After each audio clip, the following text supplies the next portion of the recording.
IT modernization and digital transformation in the Pure Gold Prize Club. And now he has brought all of that experience and founded Data Rocket Inc. Ladies and gentlemen, Ivan Lanuza.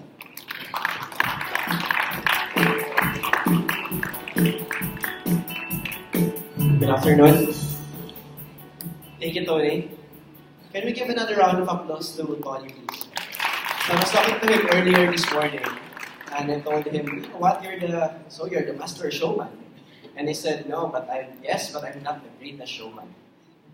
But, looking at him now, if he only had an Australian accent, I would probably get confused if he was Hugh Jackman. Alright. Sorry, I have so much energy because of the Cold Stone Creamery. So, thank you, Cold Stone. Now, I totally forgot what I was supposed to talk about today. Okay, data. Okay. Okay. It feels like we actually rehearsed all the talks this afternoon. Okay? And the reason for that is that what David talked about, what Jonas talked about, what Pushpak talked about, they actually are all connected. And at the root of them all, they all need data. Okay? What they talked about was so interesting. They're all wow. The Amazon Go, the Omnichannel, all the digital journeys. And the question now really is now that you are very inspired, how can you actually go there? Okay? So I am going to talk about something much more simple, much simpler than what I've talked about. In fact, it's so simple, I'm going to use drawings for my kids, as you will see later. I'll talk about how do you actually go from the journey of not using data into a company or a retailer that's using data really well. We start with a quote from Jack Ma of Alibaba. The world is going to be data. This is just the beginning of the data period. The new wave is coming. Some people who catch the wave will be rich, will be more successful. Jack Ma, whose Alibaba just posted $10 billion in profit just for OND 2017. Okay, let that sink in.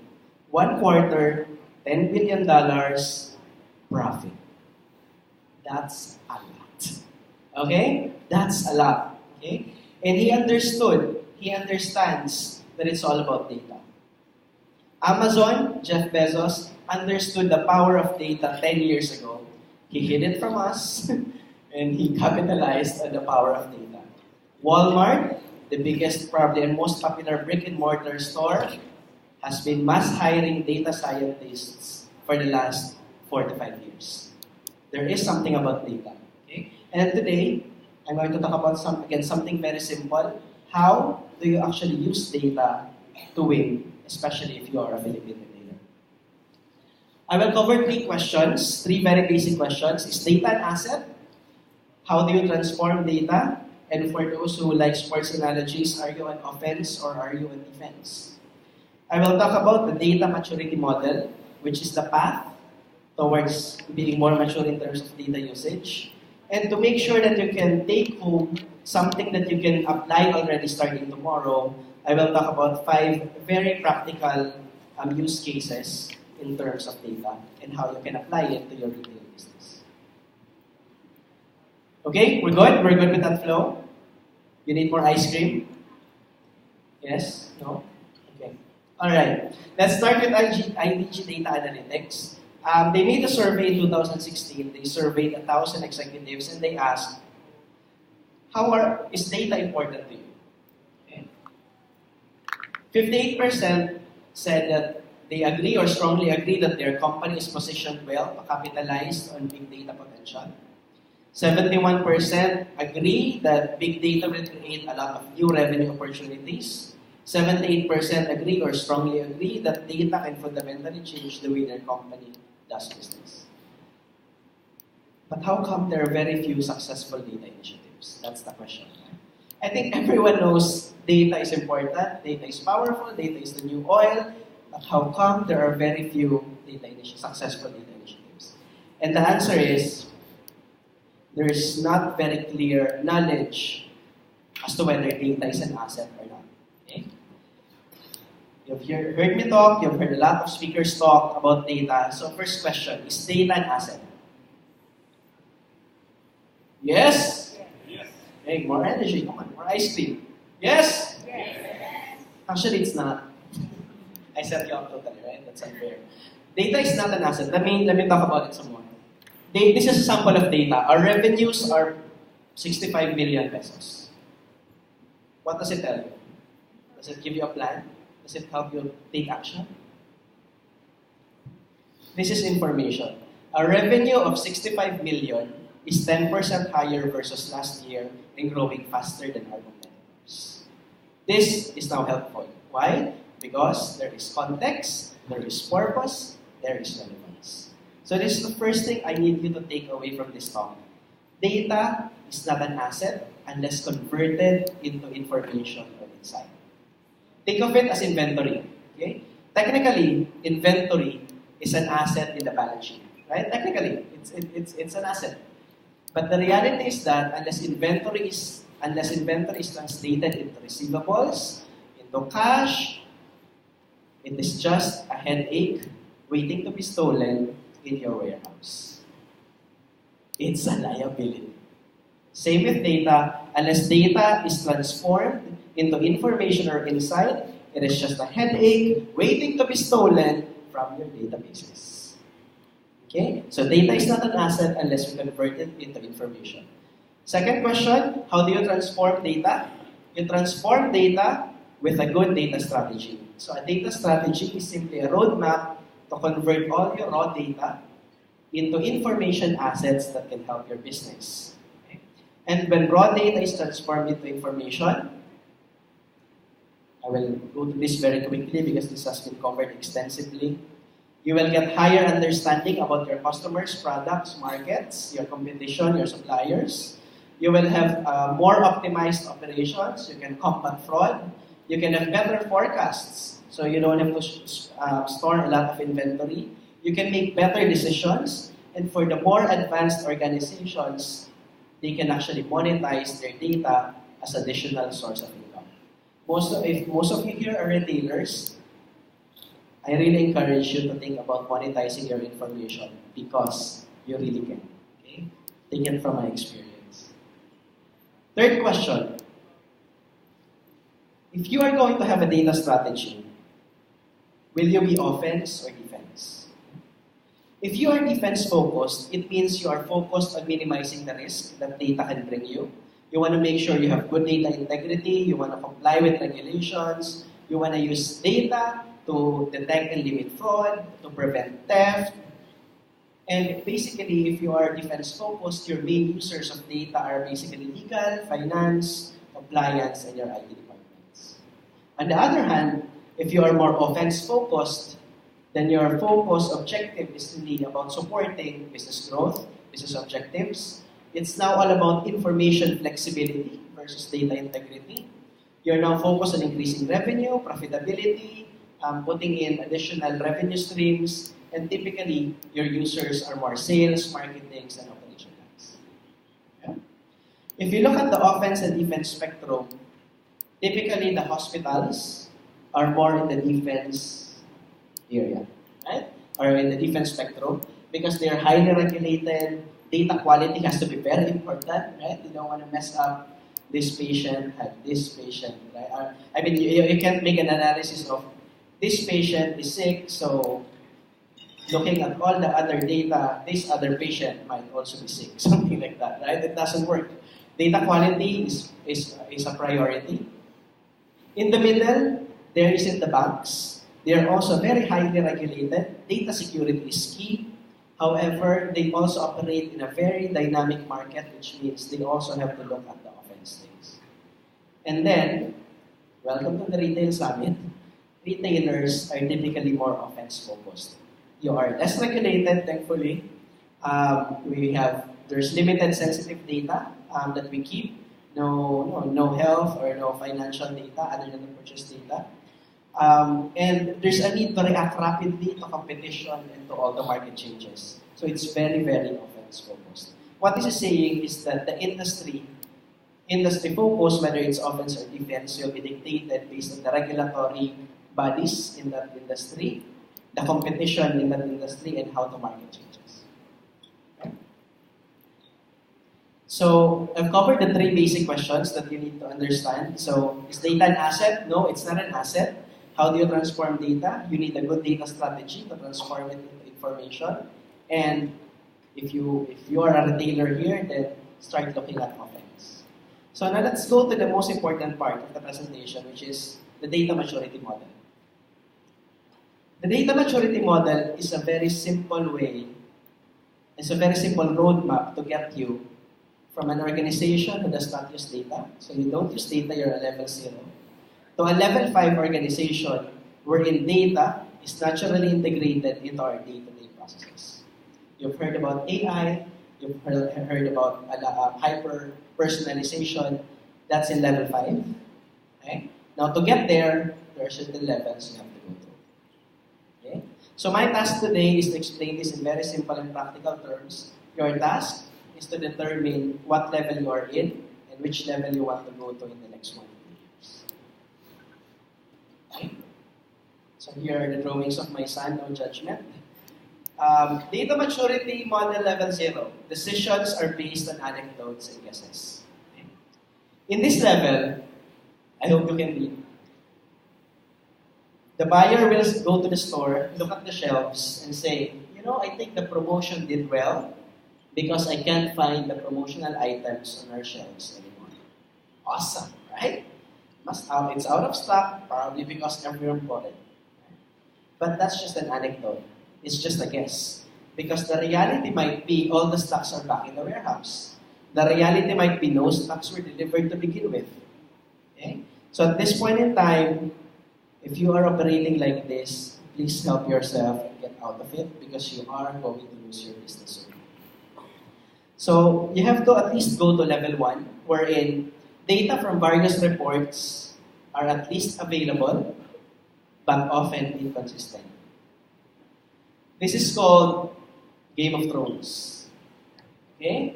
Finance has a report, marketing has a report, sales has a report, the GM has a report, IT has a report, everyone has a report. You know who has the correct data? The one who shouts the loudest. The one who has the strongest political will has the correct data. Yeah? So in this level, it doesn't matter who has the correct data. It's whoever shouts the loudest wins. Buyer will say, this promotion gave us 10% growth this year. Finance will say, yeah, but I see here that you are minus 3% versus a year ago. Whoever has the stronger political will have the correct data. Okay? So if you are in this level, you are going to lose a lot of time, a lot of productivity, and a lot of people who are so, okay, I get this pissed off, about what's happening, about all the discussions in the company. So at minimum, as a retailer, you have to be in level 2, wherein single source of truth is available. And let's be honest, for all the talks of all the nice technologies we have out there, majority of Philippine retailers do not have this. It's okay. It's okay. Okay? Single source of truth is actually very difficult to accomplish if you've never planned for it to begin with. And the reality is that most of the Philippine retailers started small, mom and pop stores. Suddenly they found the right business model, scaled so fast, and there's no time to think about architecture to begin with. But now, you're big, you understand, please work on getting single source of truth available. So a buyer will now say our monthly average purchase per customer increased from 100 to 120, and finance will say, yes, I see that 20% increase. Hallelujah, congratulations, you have single source of truth. But this is just level 2. Okay? The fun starts in level 3. Because in level 2, you are missing out on a lot of insight opportunities. In level 3, that's where data exploration, analytics, and data science are now being done. You have a clean data set, it's a single source of truth. Now let's hire analysts and get tracking. Okay? At this point, marketing will say, for this promo, which customer segments should we target and how do we contact them? We're starting to do some level of customer segmentation and some personalization. The analyst will now say, send an email to these 10,000 users and offer this free product of close affinity. Affinity meaning, you just don't give Tide to everyone who doesn't use Tide. You find 10,000 users that are probably conducive to the promo that you want to run, and then give them product that they would actually like. Versus blasting all your 1 million customers. That way, you're only spending 10,000 pesos in SMS versus 1 million. The conversion, probably better. Or probably the same. So at this point in time, you can start doing customer segmentation. You can start doing affinity analysis of your products. You can now do better promotion analysis. You can now do a lot of things with the data that you've cleaned or you've cleansed in level 2. But again, this is powerful, but still not enough. Why? Because it's still very siloed.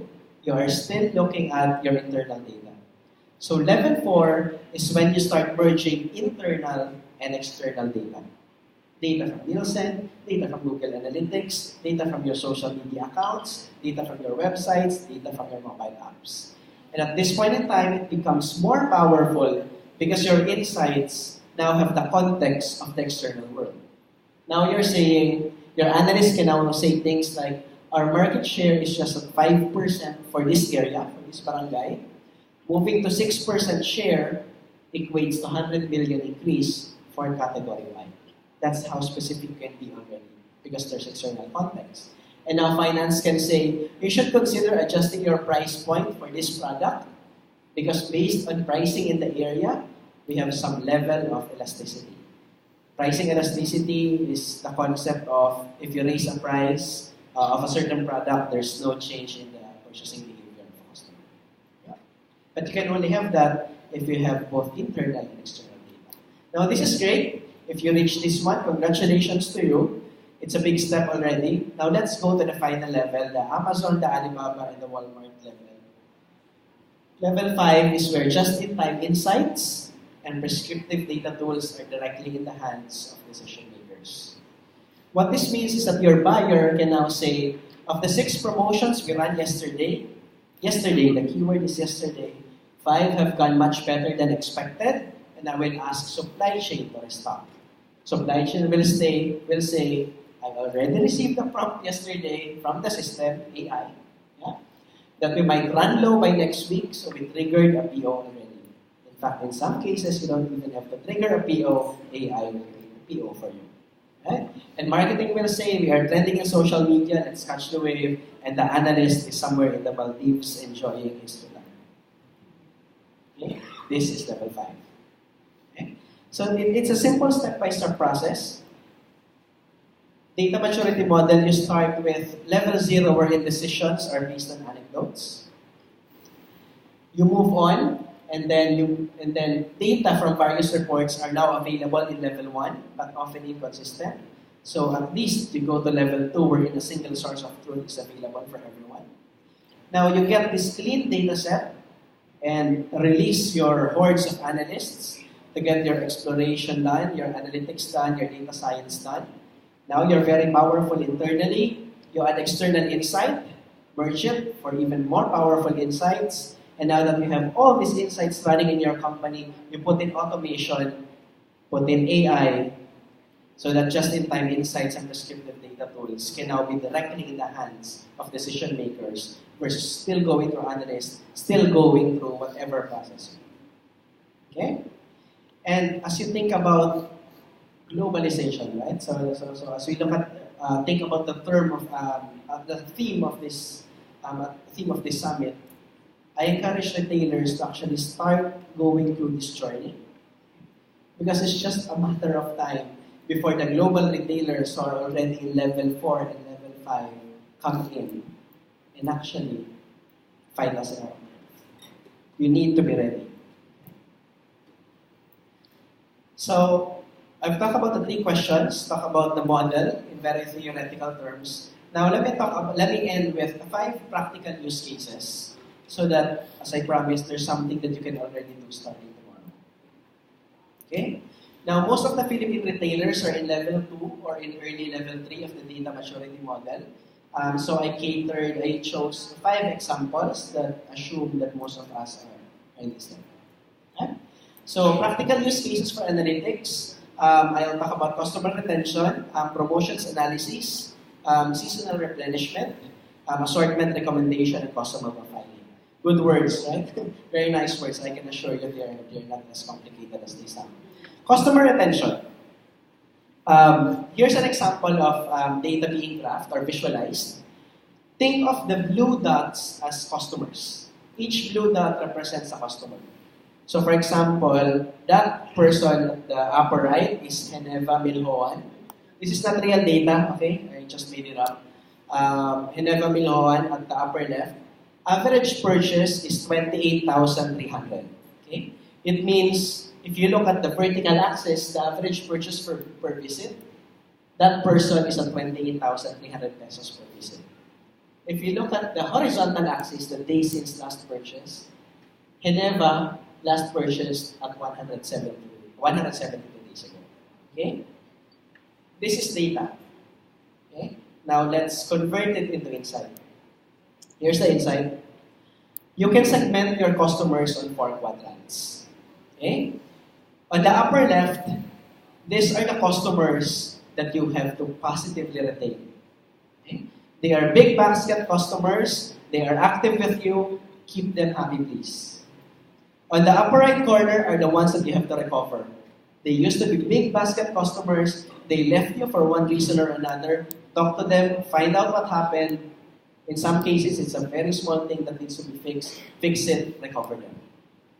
On the lower left, these are your active customers, small basket, but you need to start increasing the purchase. So give upsell to them. Give them higher packs. Offer to them promotions that will make them try new products. And then finally, on the lower right, these are the customers you have to let go. Because you shouldn't market to everyone. Very simple, right? And I hope, and honestly, you can do this in Excel. You can do this tomorrow. Next, let's talk about promotions analysis. Again, all made up data. Okay? Let's assume we had 3 promotions. The red one is a mobile phone promotion. The second one is a chocolate promotion. The third one is a coffee promotion. They all run a promotion in April. Okay? Typically, the way we measure promotion is, okay, this is my average sales in the last 1 year. Now, if I go higher than my average sales, then my promotion has become successful. But the reality is that unless you're just doing a move-out promotion, meaning it's an item that you just want dissolved or out of your site, it's not enough to measure the uptick in sales during the promotion period. The more practical way is to measure the average before and compare it with the average purchase afterwards. And here you can see it very clearly if you visualize, right? Mobile phone promotion has been in a downtrend from January to March. So you decide to do a promotion. There's a small uptick, but then after March, it continued to slide. Okay? And then, something happened in July. So that was not a good promotion, even though there was an uptick. Chocolates promotion, going up, you want to accelerate it, so you run a promotion in April, great uptick, right? Almost 25% increase. Suddenly, it crashed in May. You realize people can only eat so many chocolates, right? And now, what happened is that your average basket size for chocolates has actually been lower than before you did your promotion, which means your promotion failed. And finally, your coffee promotion, there's an uptick in April, and more importantly, after April, the average basket has increased. That's a good promotion. So I hope you start measuring promotion based on this versus just the initial euphoria of increased sales during the promotion period. Seasonality outliers, let's say cooking ingredients typically sell fairly regularly from January to November. Suddenly there's an uptick in December. It's Christmas season, right? People are cooking more. What's this? Ice cream, typically stable the entire year, except in February where it starts trending up because it's a summer season peaks in May and then starts going down in June. And then flowers, who peaks in February for Valentine's and May that peaks in Mother's Day, right? So, I mean, normally we understand this, right? Inherently we understand this. But the question this is trying to answer is, how big of a spike is it really? That way, you can feed this into your replenishment systems. Okay? That way, you can consider the peaks as special replenishment orders versus part of your replenishment cycle. Which means you plan extra warehouse space, you plan for different things to make sure you accommodate this without burning out your operations. Fourth is affinity analysis. Affinity analysis, if you buy Amazon, Lazada, these are the recommenders, right? The customers who bought this item also bought this. You don't have to be an e-commerce player to take advantage of this. If you are a brick and mortar store, you can use this to cross-promote products. You can even use this to design your shelves. You can use this to display your collaterals even better. What this is saying is that on the upper right, people who buy Safeguard, White, Tide Powder, and Palmolive shampoo will most probably buy Lucky Me. And if that person also buys Coffee Mate, then they will most probably buy Ajinomoto and Silver Swan as well. Or something like that. Right? And you can do this with just normal POS data using open source software. It's not even that complicated. Okay? But you just have to be willing to understand what it takes to get this data. And then there's customer profiling and segmentation. I know this is a bit difficult to read, but again, think of the dots as representing your customers. And you want to ask, who among my customers have teenage daughters who will benefit from this beauty product? This is not very easy to actually get based just on, if you just base it on how people sign up in your membership card, right? Because you're not going to ask, do you have a teenage daughter, right? Or, you don't want to get the data, but you can actually infer this based on the purchases that they are buying. There are so many algorithms out there already, a lot of open source things, a lot of solutions that can help you actually answer this question. Okay? So those are the 5 examples, 5 very practical examples I wanted to give you today. The first 3, please start doing them tomorrow. You can just use Excel to get it done. 4 and 5, you might need to do additional research. But it's not something that you need 1 year to actually develop that capability. Okay? So key takeaways, data is not an asset. You need data strategy to convert it into information assets. Number 2, use the data maturity model to create a roadmap for your data strategy. And number 3, please take advantage now of data analytics, the quick wins in data analytics to level up your retail business. Okay? With that, thank you very much and good luck. Thank you, Ivan. So, before we let you go, there is one question. We just have one question for Ivan. Yes, madam.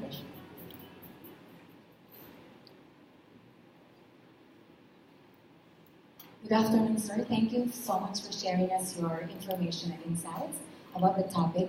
Attorney Abad, I'm so sorry, baka dalawang questions, sir, but connected po. Okay. It's called Affinity Analysis. Okay, sir, is it possible to skip the level of data maturity model from level 1 to level 5? And then the follow-up question is, if it is possible, what are the risks, advantages, and disadvantages that goes with it? Thank you. You can skip from level 1 to level 5. So you can skip from level 3 or level 2 to level 5, but not level 1. Level 1 is you have very disconnected data. Yeah. Right? So you don't know which one is the clean data to begin with. Which means if you analyze or put in AI on unclean data, you will get the wrong insights. So at minimum, go to level 2 where you have a single source of truth available. Data is clean. If you don't want to go through all the data science and merging it with external insights, okay, you can go ahead and jump to level 5. But the initiatives in level 5 take a lot more time to be done than the initiatives in the earlier levels. So what I'm talking about are quick wins. If you are in level 2 already, doing level 3 projects are quick wins. But doing level 5 when you're on level 2 is going to be a 1 to 2 year project. So instead of jumping, take advantage of the quick wins so you don't have to invest. Okay, thank you so much. Okay, Ivan. Okay. Thank you, Ivan. Let me call Paul. We have something for you, Ivan. Thank you very much for sharing.